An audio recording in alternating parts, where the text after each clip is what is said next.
Nice, je suis venu parce que le film est à nouveau nominé et quand même dans 4 catégories. Donc c'est ce soir la soirée VIP, la remise des prix. Donc bon, il fallait que je vienne. Je suis arrivé hier, je viens juste pour la remise des prix et je repars. Son dernier film, La couleur de l'esclavage, sorti en 2023, a été primé plus de 50 fois un peu partout dans le monde. Et pourtant ici, au Film Festival International de Nice, c'est toujours la même nervosité et impatience qui taraude l'esprit du réalisateur et producteur martiniquais Patrick Bosselin.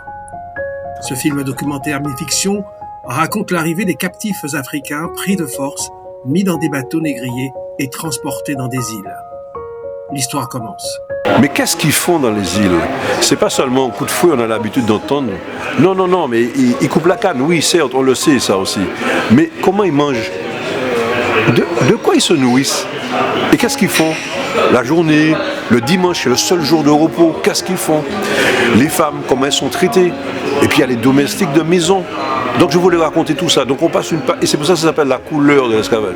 La couleur de l'esclavage, la couleur déjà, parce qu'on parle d'hommes de couleur. Donc le titre que j'ai retenu, je ne me rappelle pas des autres titres, mais en fait, c'était bien, c'était un jeu de mots. Et la couleur de l'esclavage, c'est dans le sens comme un éventail, une palette. Et c'est une nouvelle décoration qui vient tout juste de s'ajouter à cette palette de prix déjà reçue pour accueillir son film, celui de meilleur film d'intérêt historique, au grand étonnement du réalisateur. Moi, je suis quand même étonné au départ, c'est très juste. Que le film ait autant de succès, je ne m'attendais pas à autant de succès. Et c'est surtout aussi, entre autres, le fait que le film est reconnu et primé meilleur film documentaire dans des pays de culture et d'histoire totalement différents. J'ai été primé par exemple en Suède, en Argentine, à Saint-Pétersbourg en Russie, en Italie. C'est pas la même histoire. Et en Inde. Donc, alors, j'explique ça même depuis peu. Puisque bon, j'avais déjà été primé en Californie pour le film, et là j'ai eu un autre prix, le prix du prix.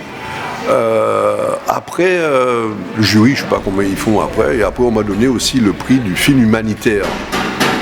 Donc je me suis dit, c'est certainement ce côté humanitaire, puisque le film, bien sûr, on parle des captifs africains mis de force dans le bateau négrier qu'on emmène, on voit comment ils sont traités.